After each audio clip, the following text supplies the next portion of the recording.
Something that I've always enjoyed a lot is looking at statistics. And back in the days when I was a big fan of sports, the statistics was one of the things that interested me the most about it, was just looking at the stats of different players and comparing them with other things.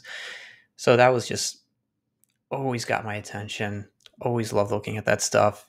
And my love for it has still remained, but it's been put in different places because I just don't really follow that stuff anymore. A lot of it goes into politics. And in this instance, I decided to look up some things. The thing about statistics is some of it is good news, things you like to see, and others it just kind of gives you a depressing conclusion to something.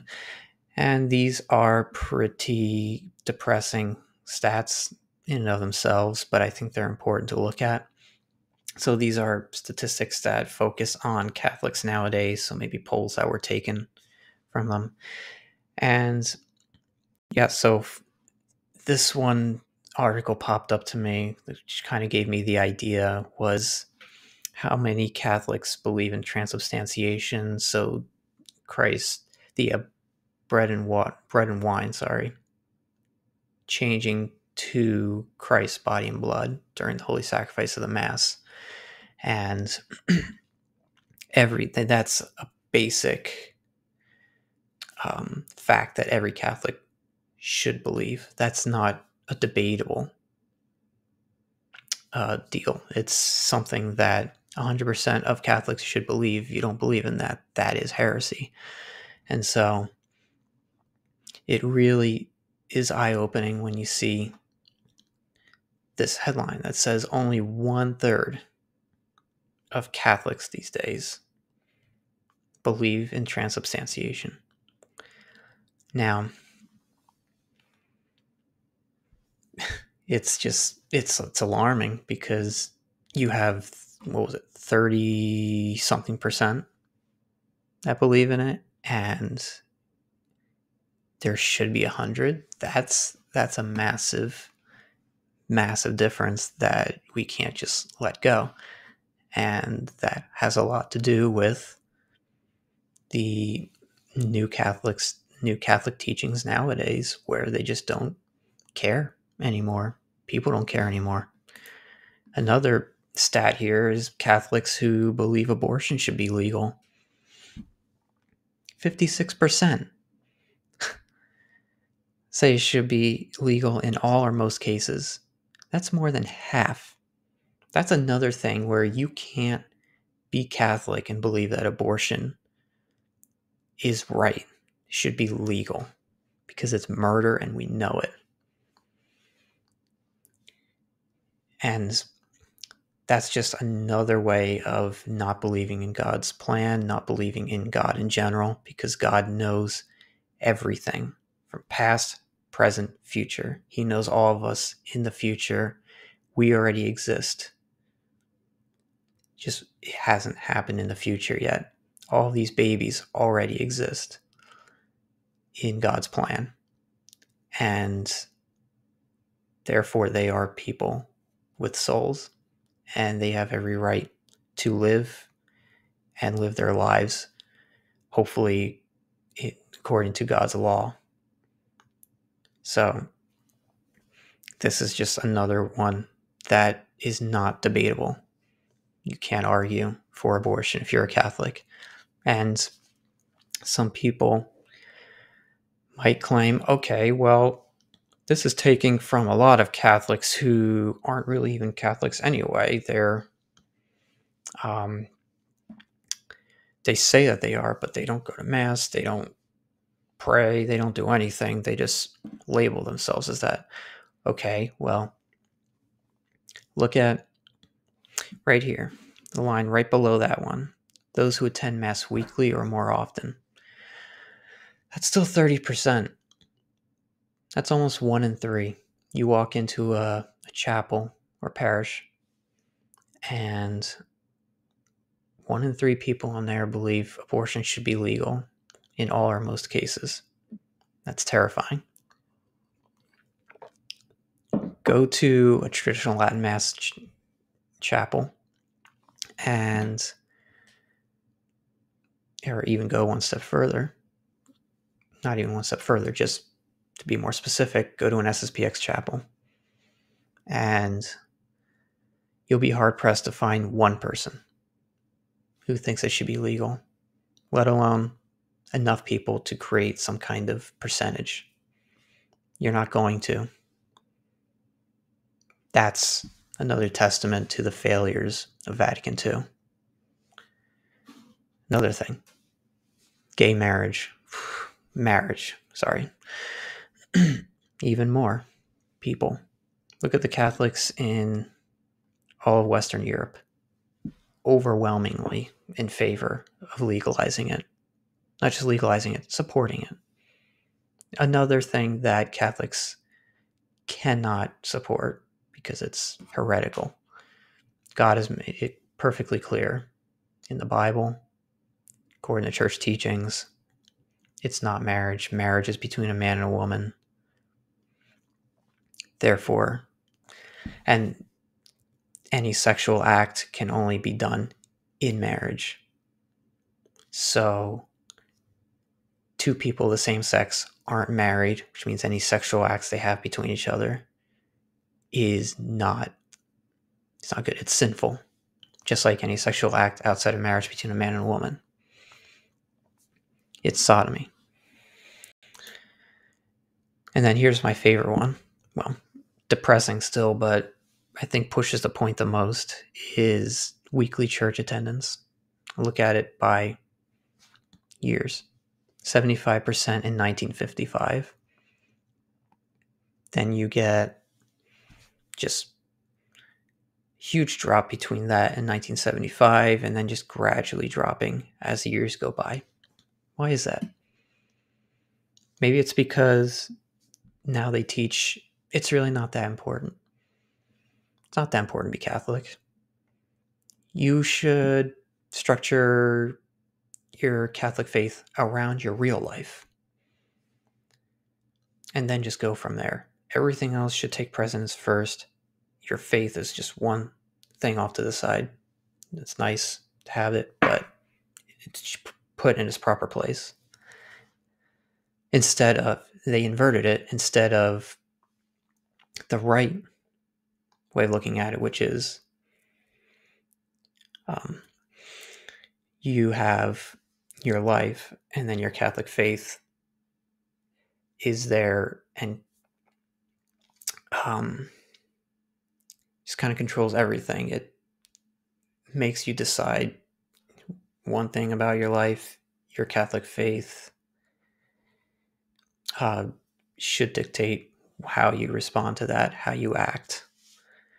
And that's just not really taught anymore after Vatican II Council.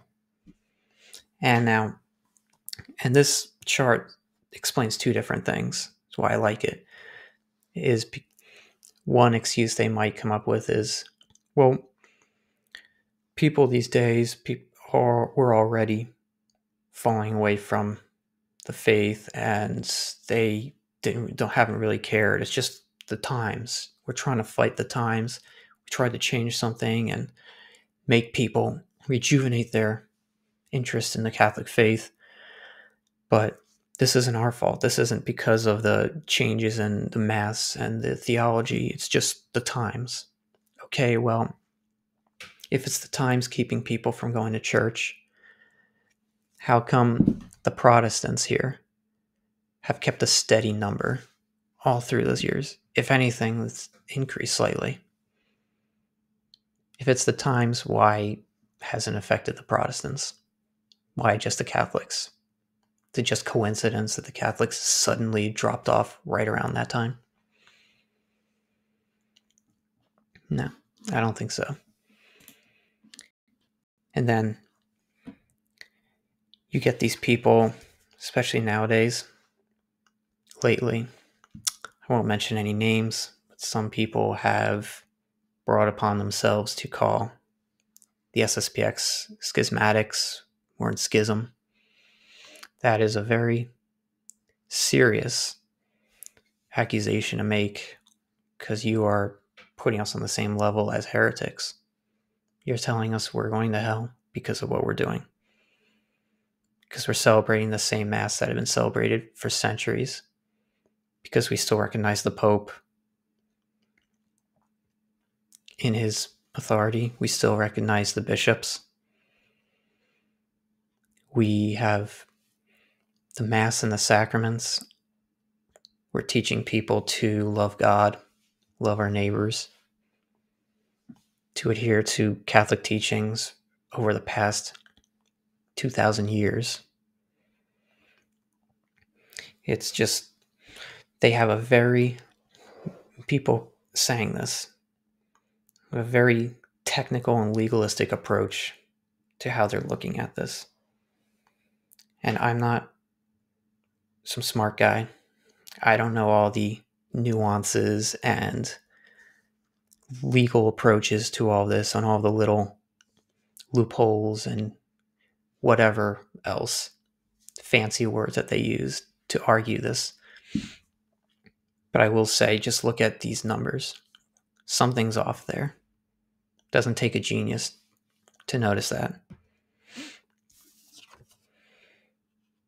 And to these same people that spent so much time attacking the SSPX,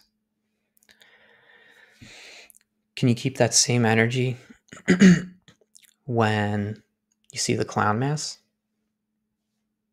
When you see these people desecrating and sacrilegiously celebrating Mass in this disastrous form, complete mockery of the holy sacrifice of the Mass. You keep the same energy when almost all of the Novus Ordo chapels shut down during COVID, when they were too scared to worship God because of some little virus going around. Over in New Jersey, the one SSPX chapel there, the pastor there, he fought against the governor to keep his church open. And the only support he got was from a rabbi. Where were all the cowards there, other priests there, to back him up on that? Nowhere. Now that's real leadership right there. Can you keep this on the same point?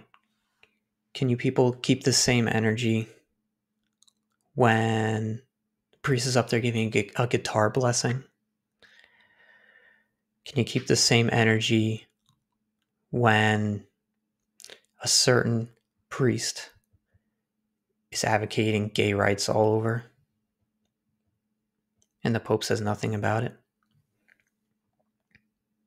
Can you keep the same energy when the Pope years ago kissed the Quran? Or the idol worship? The Pachamama idol?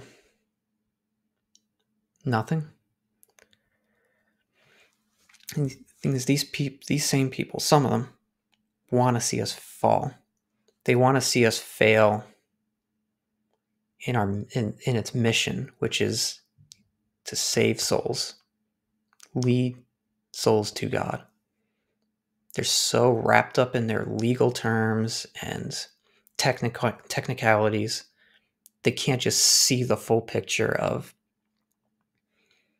ultimately the most important thing: Mass, the sacraments, leading souls to God, saving souls through confession, and so on. They'd rather see us fail in that and watch the souls fall away, just as long as it proves them right. But on the contrary, we're proving them wrong, because they think, oh, it's not us that's the problem, it's the times. Anything that's happening is because the world is the way it is now. We're trying to fight against it. No, you're not. You're trying to go along with it. We're proving you wrong because we're sticking to the old traditional ways, and it's working. People are flocking to our chapels. We are gaining priests all the time. People are so burning with the faith that some have to travel over 2 hours, sometimes 3 hours, just to go to Mass on Sunday, just to attend this Mass. It's remarkable. And I want to end on something more optimistic. This was kind of a more negative video, but I try to keep things, more optimistic. And so something I would like to end on is that, you probably heard the phrase, the term, that good times make weak men make hard times make strong men, etc. I think we're in that moment right now where kind of in between the weak men make hard times and hard times make strong men. This is an honor to be put in this time, that God put us in this time where hard times are here, harder times are still coming, and we could be those strong people that create good times. It's really just a fantastic opportunity. The fact that God puts us now in this time means that we have that in us, and it's just up to us to make that happen. And that involves a lot of prayer and sacrifice. That's really what's been missing during these hard times. Not how much money we can generate. Even the church, how much money can the church generate? The thing that's been missing the most is prayer and sacrifice, and that's something we all can do. I can do better, for sure. And I'm sure many of us can. So, all that said, best thing we can do is just keep working hard, pleasing God. Don't look at the technical, legal aspects of things so much, and just worry about saving your own soul and praying for others to save their souls. So that's about all I got to say. So have a good Sunday. God bless.